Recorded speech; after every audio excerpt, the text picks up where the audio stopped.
pinggir jalan kecil yang jarang dilewati orang, berdiri sebuah warung makan sederhana. Warung itu terbuat dari kayu tua dengan atap seng yang sudah berkarat. Letaknya hanya beberapa meter dari pemakaman tua di Banyuwangi, sebuah tempat yang konon menyimpan banyak cerita mistis. Namun, anehnya, warung itu selalu ramai. Warung ini dikenal dengan satu menu andalan, rawon. Tapi bukan sembarang rawon. Rasa kuahnya yang pekat dan dagingnya yang begitu empuk selalu membuat orang ketagihan. Setiap pelanggan yang datang selalu kembali, seolah tak bisa lepas dari rasa gurihnya yang menggoda lidah. Tapi ada satu hal yang ganjil. Aroma yang keluar dari dapur terkadang bercampur dengan bau dupa dan anyir yang samar. Pemilik warung itu adalah seorang wanita bernama Sri. Tidak banyak yang tahu tentang masa lalunya, tapi orang-orang desa berbisik bahwa dulu ia adalah seorang pelacur di kawasan lokalisasi yang sudah lama ditutup. Setelah tempat itu digusur, Sri menghilang selama beberapa tahun, lalu kembali dengan warung makan ini. Anehnya, sejak saat itu kehidupannya berubah drastis. Dari seorang wanita yang hidup pas-pasan, ia kini memiliki banyak harta. Warung kecilnya selalu laris, dan ia sendiri terlihat semakin awet muda, seolah waktu tak menyentuhnya. Sri bukan wanita tua, tapi juga bukan lagi gadis muda. Rambutnya hitam panjang, diikat asal ditengkuk. Wajahnya selalu bersih, tanpa kerut sedikit pun. Bibirnya merah alami, dan kulitnya putih mulus seperti gadis belasan tahun. Tapi ada sesuatu yang aneh di matanya. Tatapan itu dingin, menusuk, seperti menyimpan rahasia kelam yang tak bisa diungkapkan. Setiap malam, setelah warung tutup, Sri selalu pergi ke belakang. Tidak ada yang tahu pasti apa yang ia lakukan. Tapi beberapa orang desa pernah melihat bayangan samar di antara pohon-pohon besar di pemakaman. Ada suara berbisik, ada bau kemenyan yang tercium hingga ke jalanan. Namun, siapa yang berani bertanya? Tidak ada.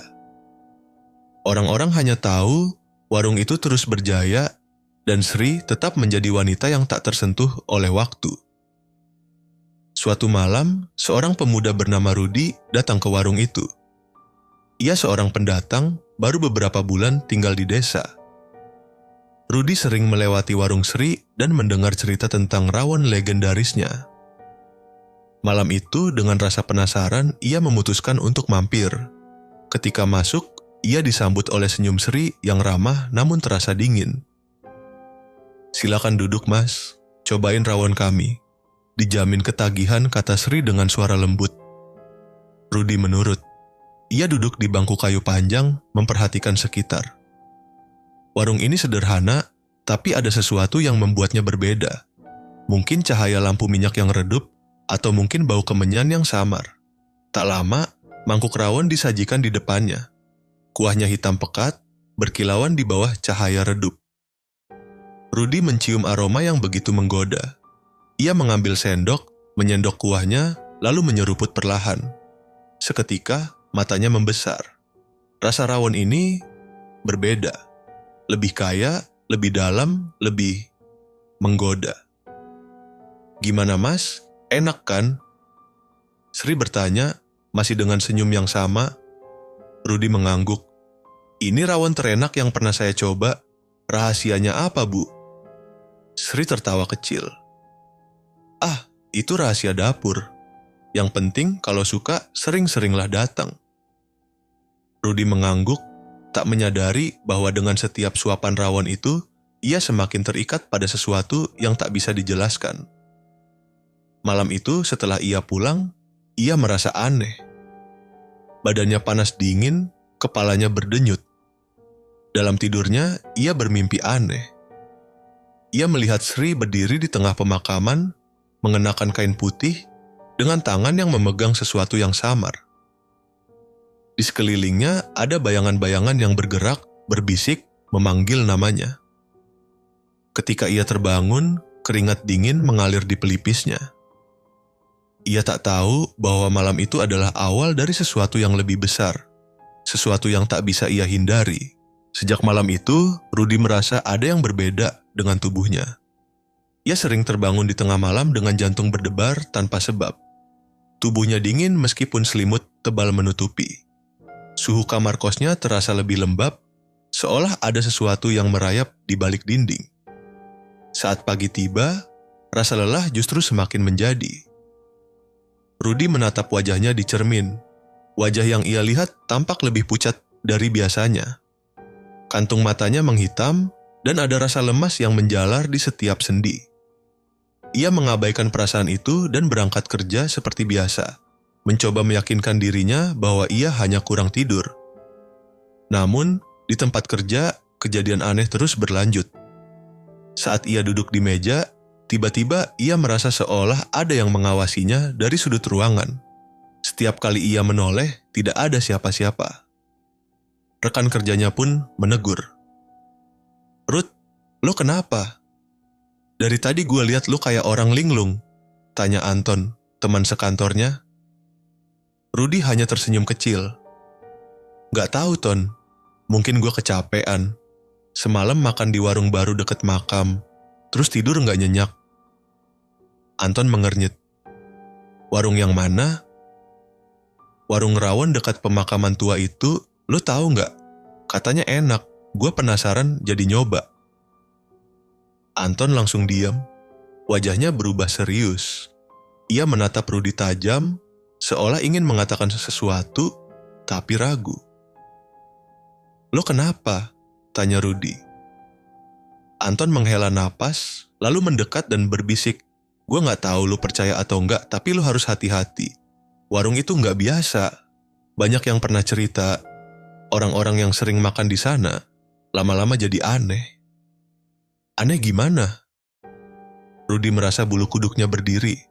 Anton menggeleng. "Ada yang tiba-tiba jatuh sakit, ada yang jadi kayak ketagihan berat sama rawon itu, terus ada juga yang katanya ngalamin hal-hal mistis. Pokoknya, kalau lo ngerasa ada yang gak beres, mending lo berhenti makan di sana."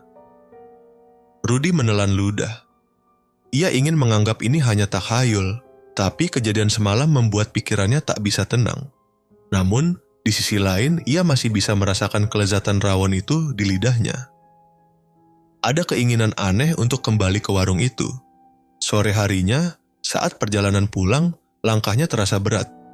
Sekilas, ia seperti mendengar suara-suara berbisik di telinganya. Bukan suara yang jelas, tapi cukup untuk membuatnya gelisah.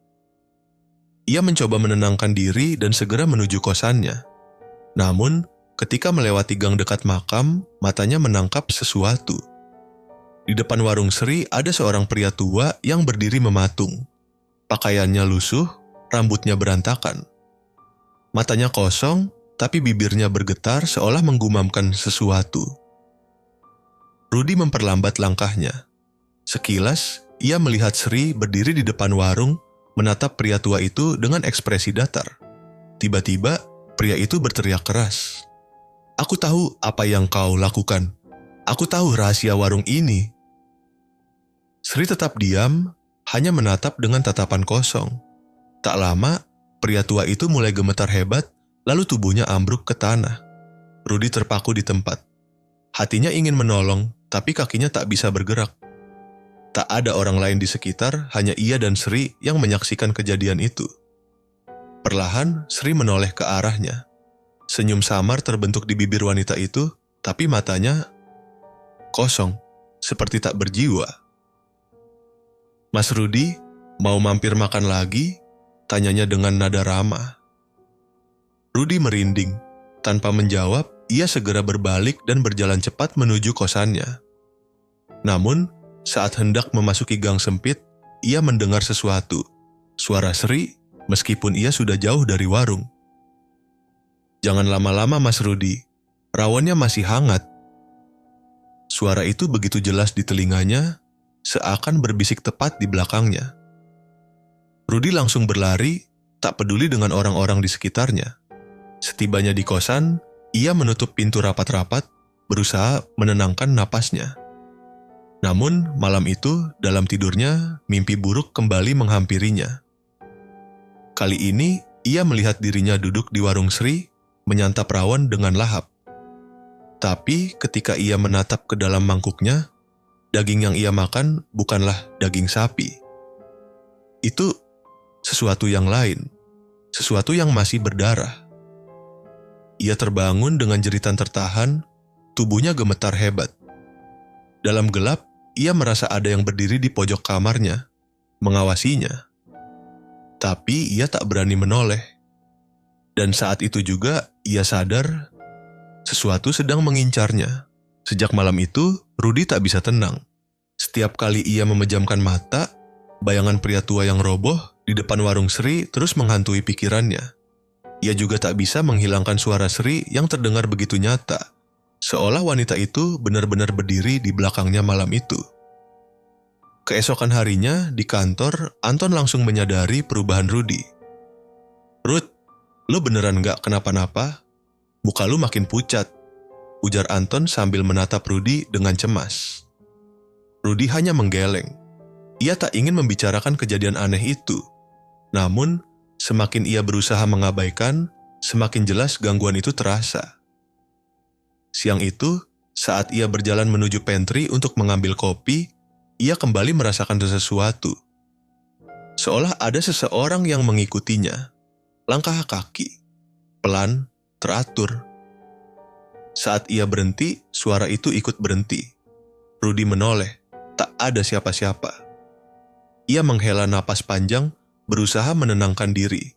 Tapi begitu ia melangkah kembali, suara itu terdengar lagi. Seakan ada yang sengaja bermain-main dengannya. Dengan cepat, ia berbalik, berharap menemukan seseorang di sana. Kosong. Keringat dingin mengalir di pelipisnya. Malam harinya, ia kembali dihantui mimpi buruk. Dalam tidurnya, ia melihat dirinya kembali duduk di warung Sri. Kali ini, ia tidak sendirian. Ada beberapa orang lain di sana, makan dengan lahap, wajah mereka penuh kenikmatan. Namun, ada sesuatu yang aneh. Saat diperhatikan lebih seksama, mereka semua tidak memiliki mata. Hanya rongga kosong yang menghitam, dengan darah menetes dari kelopak mata mereka. Rudy ingin berteriak, tapi tak bisa. Saat ia menoleh ke arah Sri, wanita itu hanya tersenyum. "Mas Rudy sudah siap menjadi bagian dari mereka?" Suaranya terdengar menggema. Rudy terbangun dengan tubuh penuh keringat, napasnya memburu, dadanya naik turun tak beraturan. Ia mencoba menenangkan diri, tapi tiba-tiba ia mencium bau menyengat di kamarnya. Bau rawon. Ia menoleh ke meja kecil di pojok kamar. Di sana, sebuah mangkuk rawon tersaji, uapnya masih mengepul. Rudy langsung meloncat turun dari tempat tidur. Ia yakin betul ia tidak membawa makanan ke dalam kamar. Dengan tangan gemetar, ia mendekati mangkuk itu. Perlahan, ia mengangkat sendok dan menciduk satu potong daging. Warna kuahnya hitam pekat, lebih pekat dari rawon biasa. Daging di sendoknya tampak kenyal, terlalu kenyal untuk ukuran daging sapi. Jantungnya berdetak kencang. Tiba-tiba, sesuatu bergerak di dalam mangkuk. Rudy menjatuhkan sendoknya dan mundur beberapa langkah. Daging itu bergerak sendiri, ia langsung membuang mangkuk itu ke lantai. Kuahnya tumpah, mengotori ubin kamar. Namun sebelum ia bisa bereaksi lebih jauh, dari tumpahan kuah itu muncul sesuatu. Perlahan, dari cairan hitam pekat itu muncul jari-jari manusia. Jari-jari yang menggeliat seakan mencoba meraih sesuatu. Rudy berteriak sejadi-jadinya. Ia segera meraih jaketnya dan keluar dari kamar tanpa peduli dengan tatapan heran penghuni kos lainnya. Napasnya masih tersengal saat ia berdiri di depan gerbang kosan, mencoba memahami apa yang baru saja ia alami. Ia harus melakukan sesuatu. Ia harus mencari tahu apa yang sebenarnya terjadi dengan warung Sri. Ia tak bisa terus-terusan dihantui seperti ini. Tapi sebelum itu, ia perlu memastikan satu hal. Dengan tangan gemetar, ia mengambil ponsel dan mengetik pesan untuk Anton. "Rudy, Ton, lo bisa temenin gue? Gue harus balik ke warung itu. Ada yang nggak beres." Tak butuh waktu lama, Anton membalas. "Anton, Lo gila, Ruth. Buat apa balik ke sana? Rudy menelan ludah. Jujur saja, ia pun tak yakin kenapa. Ada sesuatu yang menariknya kembali, entah itu rasa penasaran atau sesuatu yang lebih gelap dari itu. Rudy, gue harus tahu, kalau lo nggak mau ikut, gue pergi sendiri. Anton membalas setelah beberapa saat. Anton, oke, gue ikut. Tapi lo harus janji, kalau ada yang aneh, kita langsung kabur. Rudy menghela napas lega. Setidaknya ia tidak akan sendirian. Namun, jauh di dalam hatinya ia tahu ada sesuatu yang menunggunya di warung itu.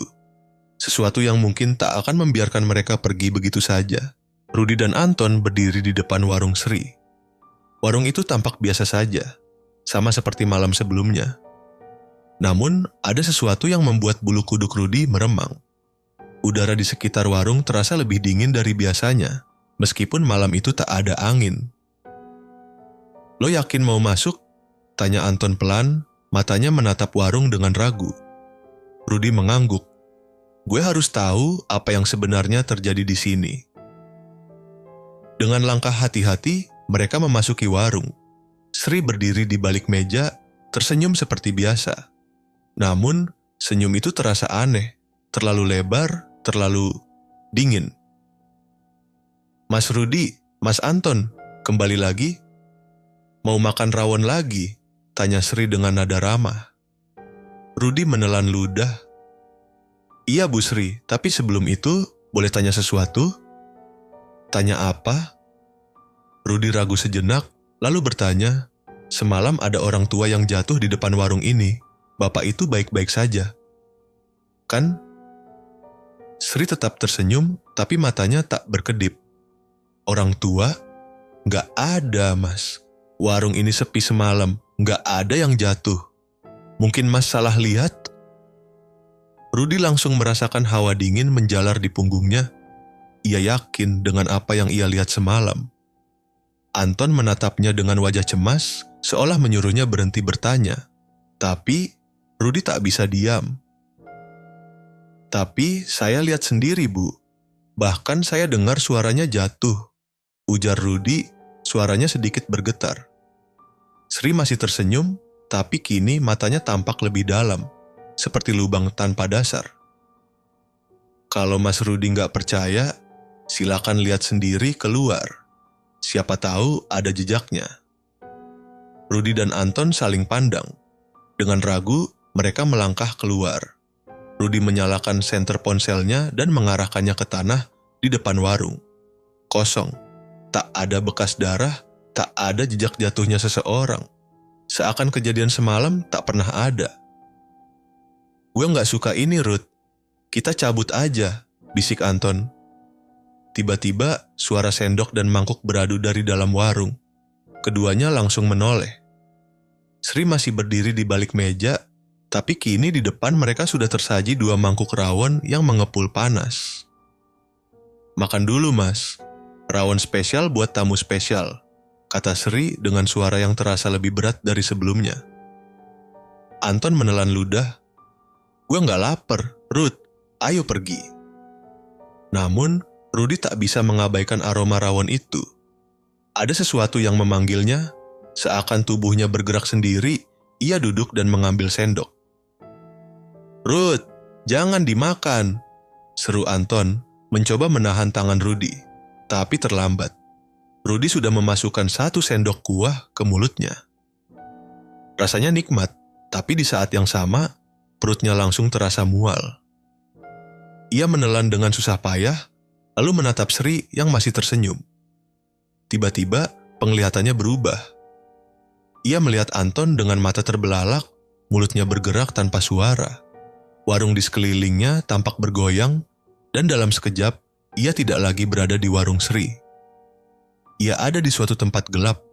Bau busuk menyeruak, lantai tempatnya berdiri terasa lunak, seperti tanah basah bercampur sesuatu yang kenyal.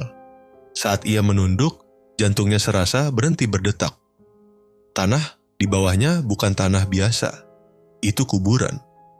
Dan sesuatu di dalamnya bergerak. Ia berusaha mundur, tapi tanah itu seperti menyedot kakinya. Dari dalam kuburan muncul tangan-tangan kurus dengan kulit mengelupas, mencoba meraih kakinya.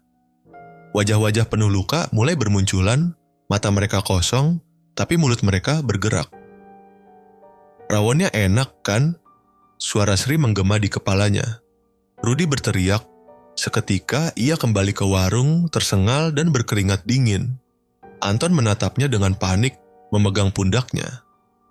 "Ruth, lu kenapa? Lu diem aja dari tadi." Rudy terengah-engah, tangannya gemetar. Ia menatap mangkuk rawon di depannya. Tapi kini ia melihatnya dengan jelas. Di dalamnya bukan daging sapi, itu potongan tangan manusia dengan kuku yang masih utuh. Rudy terduduk, hampir muntah. Anton langsung menariknya berdiri. "Kita pergi sekarang," seru Anton. Namun, sebelum mereka bisa berlari keluar, Sri menatap mereka dengan senyum yang semakin lebar. "Mas Rudy, sudah menjadi bagian dari warung ini. Gak ada yang bisa pergi sebelum waktunya." Rudy dan Anton berlari keluar dari warung Sri, napas mereka memburu. Malam semakin pekat, udara lembab menusuk kulit. Mereka tak peduli. Yang penting mereka harus menjauh. "Lo lihat sendiri kan? Gue gak gila." Rudy setengah berteriak. Anton mengangguk, wajahnya pucat. Itu tangan manusia, Ruth. Kita harus lapor polisi." Rudy menggeleng cepat. "Polisi mana yang bakal percaya kita? Gak ada bukti. Lo lihat sendiri, semua kejadian tadi kayak mimpi. Tapi gue yakin ada sesuatu yang gak beres di warung itu." Anton diam. Mereka berhenti di tikungan jalan menjauh dari warung. Hanya suara jangkrik dan angin malam yang menemani mereka. Lalu dari kejauhan mereka melihat sesuatu. Warung Sri masih buka. Tapi anehnya tak ada suara, tak ada pelanggan. Padahal tadi jelas mereka mendengar suara orang-orang saat mereka masuk. "Warung itu gak pernah tutup," gumam Anton. "Gue sering lewat sini, siang atau malam, selalu ada aja yang makan di situ." Rudy teringat sesuatu. "Tunggu, lo tadi bilang selalu ada yang makan?" Anton mengangguk. "Iya." "Kenapa?" Rudy menatap warung itu dengan tatapan ngeri. "Gue gak pernah lihat orang yang sama 2 kali di situ." Anton membelalak. Pikiran itu baru masuk ke otaknya. Selama ini, semua pelanggan yang mereka lihat berbeda. Tak ada pelanggan tetap. Seolah-olah mereka gak pernah keluar dari warung itu, bisik Rudy. Anton bergidik. Jangan-jangan.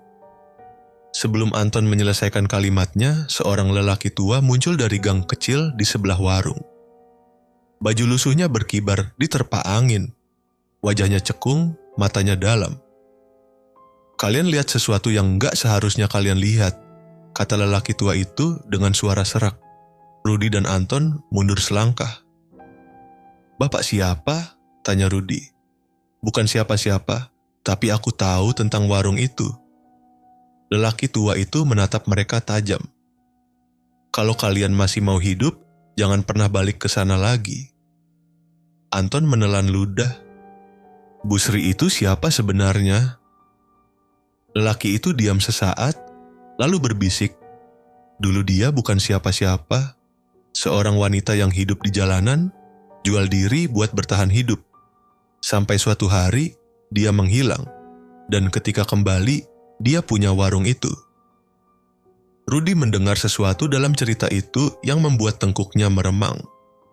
"Jadi, dia pakai pesugihan?" Lelaki tua itu mengangguk perlahan. "Bukan sembarang pesugihan. Warungnya itu bukan cuma tempat makan, tapi tempat tumbal. Orang-orang yang masuk ke sana, kebanyakan enggak pernah keluar lagi. Mereka yang pergi, biasanya sudah jadi bagian dari rawonnya." Anton muntah di tempat. Rudy merasa kakinya melemas. Semua masuk akal. Itulah kenapa dia tak pernah melihat pelanggan yang sama 2 kali. Itulah kenapa tadi dia melihat tangan manusia dalam mangkuknya. Kalau begitu, kenapa masih banyak yang makan di sana? Rudy mencoba berpikir jernih meskipun kepalanya terasa berat. Karena mereka nggak sadar, ada sesuatu dalam rawon itu yang bikin mereka terlena. Sekali makan, mereka bakal kembali. Sampai akhirnya, mereka nggak bisa pergi lagi. Lelaki tua itu menarik napas panjang. Dan kalian berdua sudah masuk ke dalam perangkapnya. Anton panik. Jadi kita bakal mati? Lelaki tua itu menatap mereka lama. Belum. Kalau kalian belum makan lagi, kalian masih bisa selamat. Tapi kalau kalian kembali, nggak ada jalan keluar. Rudy mengingat rasanya saat makan rawon itu. Lidahnya masih bisa mengecap rasa kuahnya, seakan menempel di sana. Dan lebih parahnya lagi, dia ingin makan lagi. Rudy menelan ludah. Jadi, gimana cara menghentikan ini? Lelaki tua itu menggeleng. Nggak ada yang bisa menghentikan Sri. Kalian cuma punya dua pilihan. Lari sejauh mungkin, atau pastikan dia nggak bisa terus buka warung itu. Anton terdiam. Maksud Bapak, kita harus ngancurin warungnya? Lelaki tua itu tak menjawab. Ia hanya menatap mereka lama sebelum berbalik dan menghilang ke dalam gang gelap. Rudy dan Anton saling pandang. Mereka tahu satu hal, mereka sudah terlibat terlalu dalam. Dan kini pilihan mereka hanyalah melawan atau menjadi bagian dari warung itu selamanya. Rudy dan Anton tak bisa tidur semalaman. Peringatan lelaki tua itu terus terngiang di kepala mereka. Warung Sri bukan sekadar tempat makan, tapi tempat tumbal. Jika mereka tidak melakukan sesuatu, orang-orang akan terus menghilang. Kita harus bakar warung itu, bisik Anton tiba-tiba. Rudy menoleh kaget. Gila lo, kalau kita ketahuan, kita yang masuk penjara. Lalu mau sampai kapan kita diem aja? Lo sendiri tadi lihat tangan manusia di mangkuk kita. Kita nggak bisa nunggu lebih lama, Ruth. Kalau kita nggak gerak sekarang, bisa aja besok kita yang jadi korban. Rudy terdiam. Anton benar, mereka harus bertindak dan cepat. Malam itu, mereka kembali ke warung Sri. Kali ini bukan sebagai pelanggan. Anton membawa botol bensin yang ia beli dari pom bensin kecil di pinggiran kota. Rudy membawa korek api. Mereka berdiri di kejauhan, mengamati warung yang masih buka seperti biasa. Anehnya, meski mereka melihat beberapa orang masuk ke dalam, tak ada yang keluar. Rudy merinding. Lelaki tua itu tidak berbohong. Ayo, bisik Anton. Mereka mendekat perlahan, bersembunyi di balik semak-semak dekat gerobak warung. Saat itu Sri keluar sebentar. Ia berdiri di depan warung, menatap ke arah bulan dengan tatapan kosong. Di tangannya ada mangkuk berisi sesuatu yang mengeluarkan bau amis. Rudy menahan napas. Ia bisa melihatnya lebih jelas sekarang. Sri bukan sekadar wanita parubaya. Matanya cekung, wajahnya pucat seperti mayat, dan bibirnya sedikit menyeringai meski tak ada yang lucu. Sri berbisik sesuatu, kata-kata yang tak bisa mereka mengerti. Suaranya lirih, seperti mantra. Lalu ia menuangkan isi mangkuk ke tanah. Saat itulah Rudy dan Anton melihatnya. Tangan. Jari-jari manusia mencuat dari tanah, menggeliat seolah-olah sedang berusaha keluar dari kubur. Anton menutup mulutnya agar tidak berteriak. Rudy mundur selangkah, tubuhnya gemetar. Mereka baru saja menyaksikan sesuatu yang seharusnya tidak ada di dunia ini. Sekarang atau enggak sama sekali, bisik Anton. Dengan tangan gemetar, ia membuka botol bensin dan mulai menyiramkannya ke sekitar warung. Rudy ikut membantu memastikan setiap sudut basah oleh cairan mudah terbakar itu. Mereka tak sadar, Sri sudah berbalik menatap mereka. Mau kemana kalian? Suara Sri dingin, menusuk seperti pisau tumpul. Anton tersentak. Rudy buru-buru merogoh saku dan mengeluarkan korek api. Ia menyalakannya dengan tangan gemetar. Jangan coba-coba, Sri memperingatkan. Kalian pikir bisa menghancurkan warung ini begitu saja? Aku sudah lama melakukan ini, nak. Banyak orang mencoba menghentikanku, tapi tak ada yang berhasil. Kalian juga tidak akan. Anton bergerak lebih dulu. Ia menendang meja terdekat, lalu menyambar obor kecil yang biasanya digunakan untuk memasak. Tanpa pikir panjang, ia melemparkannya ke lantai warung yang sudah basah oleh bensin. Api langsung menyala. Sri menjerit marah. Namun, anehnya, tubuhnya tidak terbakar. Justru bayangan di belakangnya yang mulai menggeliat, membentuk sosok-sosok mengerikan. Bayangan-bayangan itu bergerak liar, seolah-olah tersiksa oleh api yang berkobar. "Lari!" Rudi menarik Anton. Mereka berlari meninggalkan warung yang kini terbakar hebat. Asap hitam mengepul ke langit malam. Suara jeritan Sri terdengar semakin mengerikan, bergema di sepanjang jalan. Namun, di tengah api yang membesar, mereka melihat sesuatu yang membuat darah mereka membeku. Sri masih berdiri di sana, tersenyum, dan di belakangnya, bayangan-bayangan itu mulai berlari mengejar mereka. Rudi dan Anton terus berlari tanpa menoleh. Nafas mereka tersengal, jantung mereka berdegup kencang. Di belakang mereka, suara jeritan semakin dekat. Anton hampir tersandung saat mereka mencapai jalan besar. Mereka melihat mobil melintas, orang-orang masih beraktivitas seperti biasa. Tak ada yang peduli dengan apa yang terjadi di belakang mereka. Mereka berhenti sejenak, terengah-engah. Apa itu? Anton bertanya di antara napasnya yang berat. Rudi menggeleng. "Gue nggak tahu, tapi kita belum selesai. Sri masih hidup." Mereka saling pandang. Warungnya mungkin terbakar, tapi Sri belum lenyap. Artinya, semua belum berakhir. Mereka harus mencari cara lain untuk menghentikan Sri. Dan kali ini, mereka harus memastikan dia benar-benar musnah. Rudi dan Anton tidak bisa berdiam diri setelah kejadian malam itu.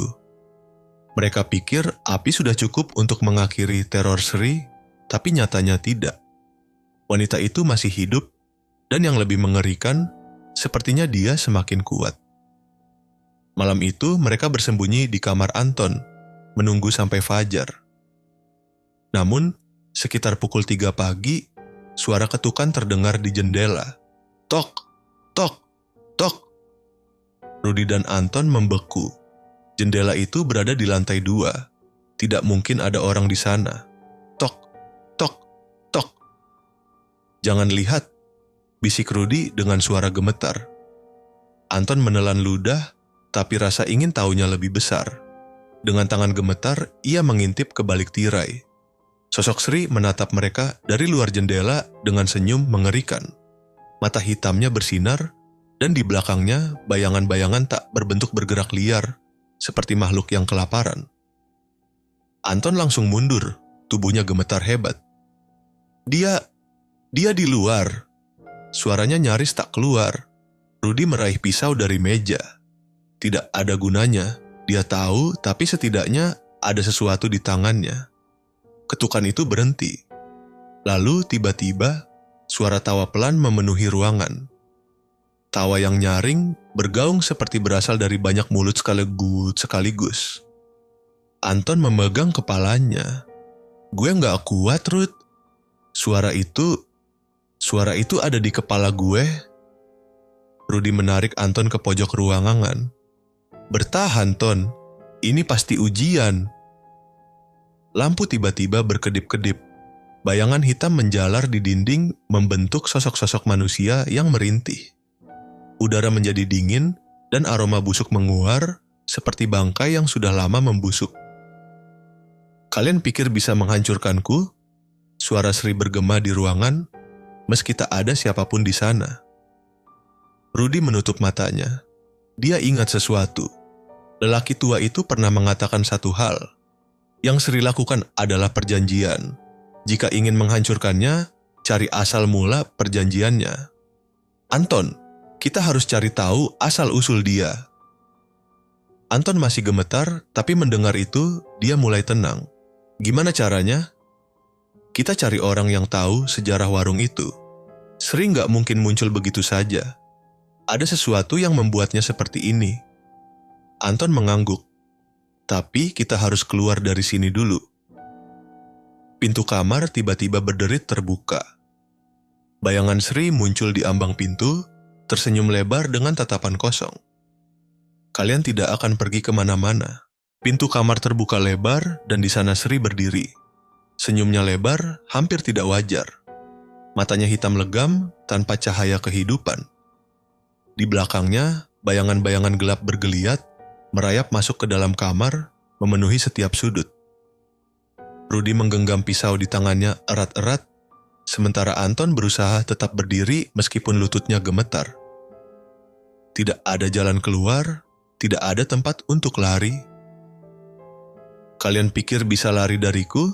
Sri berbicara dengan suara yang bergema. Aku sudah terlalu lama di sini. Aku sudah terlalu banyak makan. Kalian bukan yang pertama mencoba menghentikanku, dan kalian tidak akan menjadi yang terakhir. Anton menelan ludah. Apa yang lo inginkan? Sri tertawa pelan lalu langkahnya maju selangkah. Aku ingin kalian merasakan apa yang orang-orang sebelum kalian rasakan. Ketakutan, putus asa, kematian yang perlahan. Bayangan-bayangan itu semakin mendekat. Rudy bisa merasakan udara di sekelilingnya menjadi lebih dingin. Aroma busuk semakin menyengat. Tubuhnya mulai gemetar, tapi ia berusaha tetap fokus. Kita harus cari tahu asal-usul dia, gumamnya, mengingat peringatan lelaki tua itu. Anton mendengar dan segera mengangguk. Kalau dia dapat kekuatan dari perjanjian, pasti ada sesuatu yang bisa kita gunakan buat ngelawan dia. Mereka saling pandang dan seolah sepakat tanpa kata, keduanya bergerak bersamaan. Anton meraih lampu meja dan melemparkannya ke arah Sri. Sri mengangkat tangan dan lampu itu berhenti di udara sebelum jatuh ke lantai tanpa suara. Kalian tidak bisa menyakitiku, ucapnya dengan suara dingin. Tapi itu hanya pengalihan. Rudy sudah lebih dulu bergerak, menyambar botol air mineral yang ada di atas meja dan melemparkannya ke arah Anton. Air! Siram dia! Anton menangkap botol itu dengan sigap, membuka tutupnya dan menyiramkan air ke tubuh Sri. Sri menjerit. Kulitnya mengeluarkan asap, dan bayangan-bayangan di belakangnya bergetar seolah tersakiti. Air ini dari sumur lama, seru Rudy. Air yang kita ambil di belakang warung kemarin. Anton tidak menunggu lebih lama. Ia menyiramkan sisa air ke arah Sri, membuat wanita itu berteriak kesakitan. Kulitnya mulai mengelupas, dan bayangan-bayangan di belakangnya mengejang, seolah sedang terseret ke dalam kegelapan yang lebih dalam. Tidak, Sri menjerit. Tubuhnya mulai mengecil, menyusut menjadi sesuatu yang bahkan lebih mengerikan dari sebelumnya. Wajahnya menegang, lalu tubuhnya menghitam, seperti arang yang terbakar dari dalam. Tiba-tiba, bayangan-bayangan itu berputar liar, lalu satu persatu menghilang. Suara jeritan menggema di seluruh ruangan sebelum semuanya menjadi hening. Rudy dan Anton berdiri di tengah kamar yang kini kembali normal. Tidak ada Sri, tidak ada bayangan. Tidak ada aroma busuk. Mereka saling berpandangan, masih terengah-engah. Apa? Kita berhasil? Tanya Anton. Rudy menggeleng pelan. Gue nggak tahu, tapi kita harus cari tahu lebih banyak. Kita harus pastiin dia benar-benar lenyap. Anton mengangguk. Besok kita cari orang tua itu lagi. Kita harus tahu gimana caranya menghancurkan Sri selamanya. Mereka duduk di lantai, masih berusaha mengatur napas. Malam ini mereka selamat. Tapi pertanyaannya, sampai kapan Rudy dan Anton menghabiskan sisa malam dengan waspada? Mereka tidak berani memejamkan mata, takut jika Sri tiba-tiba kembali. Meski kamar kini terasa normal, mereka masih bisa merasakan hawa dingin yang tersisa. Udara masih sedikit pengap, seakan ruangan ini baru saja dilewati sesuatu yang tidak seharusnya ada. Saat pagi mulai menjelang, mereka langsung bersiap-siap. Tujuan mereka jelas, mencari lelaki tua yang pernah memperingatkan mereka tentang Sri. Mereka harus memastikan bahwa apa yang mereka lakukan tadi malam benar-benar mengakhiri teror ini. Mereka berdua keluar dari kamar dengan hati-hati. Warung masih tampak sepi, tidak ada pelanggan, hanya sisa-sisa piring kotor yang belum dibereskan. Namun, ada sesuatu yang aneh. Tidak ada suara burung, tidak ada suara motor lalu lalang seperti biasanya. "Lo ngerasa ada yang aneh?" tanya Anton pelan. Rudy mengangguk, seperti dunia masih belum sepenuhnya bangun. Mereka melangkah keluar, berjalan cepat menuju rumah lelaki tua yang tinggal di ujung desa. Matahari sudah naik, tapi sinarnya terasa lebih pucat dari biasanya. Saat mereka sampai di rumah lelaki tua itu, pintunya terbuka sedikit. Rudy mengetuk, tapi tidak ada jawaban. Dengan ragu, mereka mendorong pintu. Ruangan dalam tampak berantakan, seperti ada seseorang yang meninggalkan tempat ini terburu-buru. "Pak, Bapak ada di sini?" panggil Anton. Tidak ada jawaban. Rudy melangkah masuk lebih dalam dan melihat sebuah buku tua tergeletak di lantai. Sampulnya sudah kusam dan beberapa halamannya sobek. Saat dia memungutnya, sesuatu di dalam buku itu menarik perhatiannya. "Ada yang aneh di sini, Ton," gumamnya. Anton ikut melihat. Halaman yang terbuka menunjukkan gambar sumur tua dengan simbol-simbol aneh di sekelilingnya. Di bawahnya ada tulisan tangan dengan tinta merah. "Jangan percaya, semua ini hanya permulaan." Anton meneguk ludah. "Apa maksudnya?" Rudy menggeleng. "Gua nggak tahu, tapi sepertinya kita belum selesai." Mereka tiba-tiba mendengar suara langkah kaki dari belakang. Saat mereka berbalik, seorang pria berdiri di ambang pintu. Itu lelaki tua yang mereka cari. Napasnya tersengal-sengal, wajahnya penuh ketakutan. "Kalian sudah terlambat," ucapnya lemah. Rudy dan Anton saling pandang. "Terlambat?" Lelaki tua itu menggeleng dengan putus asa. "Kalian tidak menghancurkannya, kalian hanya membebaskannya." Dada Rudy langsung terasa sesak. Anton mundur selangkah, tubuhnya gemetar. "Apa maksud Bapak?"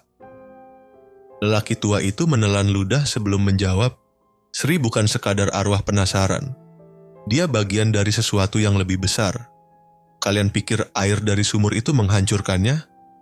Tidak, itu hanya memutus rantai yang mengikatnya, dan sekarang dia bebas." Suasana seketika berubah mencekam. Udara menjadi lebih berat. Dari luar, angin bertiup kencang, membawa serta suara bisikan-bisikan yang mengerikan.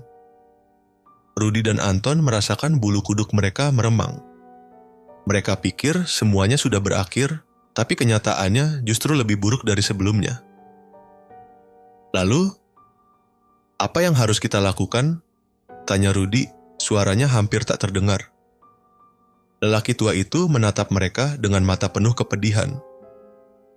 "Satu-satunya cara adalah menemukan asal mula perjanjian itu, sebelum Sri benar-benar mengambil wujud barunya." Sebuah suara tawa kecil terdengar dari kejauhan. Tawa yang sangat familiar. Mereka berdua menoleh keluar. Di ujung jalan, di bawah bayangan pohon besar, seorang wanita berdiri. Wajahnya samar, tapi senyumnya sangat jelas. Sri belum pergi. Sri berdiri di bawah bayangan pohon besar, senyumannya tetap sama seperti sebelumnya, dingin dan penuh teka-teki. Rudy dan Anton membeku di tempat, napas mereka tercekat. Lelaki tua di belakang mereka pun tampak semakin pucat. "Jadi, kalian pikir kalian sudah menang?" Suara Sri terdengar lebih jernih dari sebelumnya, seolah ia sudah mendapatkan sesuatu yang lebih besar. Rudy menggenggam buku tua itu erat-erat, matanya masih menelusuri halaman yang penuh dengan simbol dan tulisan aneh. "Bapak bilang kita harus menemukan asal mula perjanjiannya. Maksudnya apa?" Lelaki tua itu menghela napas panjang. "Semua ini berawal dari darah. Sri dulu adalah seorang perempuan biasa, tapi dia mengikatkan dirinya dengan sesuatu yang tidak seharusnya. Sebuah perjanjian yang tidak hanya mengorbankan nyawa orang lain, tapi juga dirinya sendiri. Anton menelan ludah. Jadi kita harus cari tahu dengan siapa dia membuat perjanjian itu. Sri tertawa kecil. Lucu sekali, kalian masih berusaha memahami sesuatu yang sudah terlambat. Tiba-tiba, langit mendung. Udara yang semula hanya berat berubah menjadi pekat, seolah ada sesuatu yang perlahan menekan mereka. Sri melangkah mendekat. Setiap langkahnya membuat tanah di sekitarnya menghitam. Rudy menarik Anton ke belakang. Kita harus pergi. Namun, sebelum mereka sempat bergerak, bayangan-bayangan hitam yang sebelumnya mereka kira sudah hilang mulai bermunculan lagi. Merayap dari tanah, dari dinding rumah, bahkan dari tubuh mereka sendiri. Mereka terjebak. Lelaki tua itu menggertakkan giginya. Kalian hanya punya satu kesempatan. Hancurkan buku itu. Rudy terkejut. Apa? Buku itu bukan sekadar catatan. Itu adalah jiwanya yang terikat. Itu adalah pengikat perjanjiannya. Jika kalian menghancurkannya, dia akan kehilangan kekuatannya selamanya. Tapi sebelum Rudy bisa berpikir lebih jauh, Sri sudah ada tepat di hadapannya. Tangan kurusnya mencengkeram bahu Rudy, matanya menatap tajam seakan menusuk ke dalam pikirannya. Kau mau menghancurkanku? Bisiknya. Padahal aku bisa memberikanmu segalanya. Rudy gemetar. Dalam sekejap, pikirannya dipenuhi gambaran-gambaran aneh. Uang, kekuasaan, kehidupan tanpa kesulitan. Semua terasa begitu nyata, begitu menggoda. Tapi kemudian, sebuah suara menggelegar di kepalanya. Suara Anton. Jangan dengarkan dia, itu cuma tipuan. Rudy tersadar dan tanpa berpikir dua kali, ia merobek halaman pertama buku itu. Seketika, Sri menjerit. Tubuhnya bergetar, wajahnya berubah-ubah antara kemarahan dan ketakutan. Tidak. Anton segera membantu. Ia meraih buku itu dari tangan Rudy dan menyobeknya lebih banyak lagi. Setiap lembaran yang dihancurkan, tubuh Sri semakin melemah. Bayangan-bayangan di sekeliling mereka mulai lenyap, seolah tersedot kembali ke dalam tanah. Lelaki tua itu berteriak, "Selesaikan, hancurkan semuanya." Dengan tangan gemetar, Rudy dan Anton mencabik-cabik buku itu hingga hanya tersisa serpihan-serpihan kecil yang tertiup angin. Sri mengeluarkan jeritan terakhirnya. Tubuhnya menghitam, membusuk dalam sekejap. Matanya yang tadinya penuh kebencian, kini hanya menyisakan kehampaan. Ia terjatuh ke tanah, tubuhnya hancur menjadi abu yang berterbangan bersama angin. Hening. Udara kembali normal. Cahaya matahari yang sebelumnya redup mulai bersinar kembali. Rudy dan Anton saling pandang. Napas mereka tersengal, tubuh mereka masih gemetar. Mereka tidak percaya bahwa semuanya benar-benar berakhir. Lelaki tua itu mengangguk pelan. Kalian berhasil. Tapi sesuatu di dalam hati Rudy masih terasa tidak tenang. Ia menoleh ke arah Abu Sri yang kini sudah lenyap ditiup angin. Apa benar dia sudah pergi? Lelaki tua itu hanya tersenyum samar. Kita hanya bisa berharap. Mereka tidak akan pernah tahu apakah ini benar-benar akhir, atau hanya permulaan baru bagi sesuatu yang lebih mengerikan.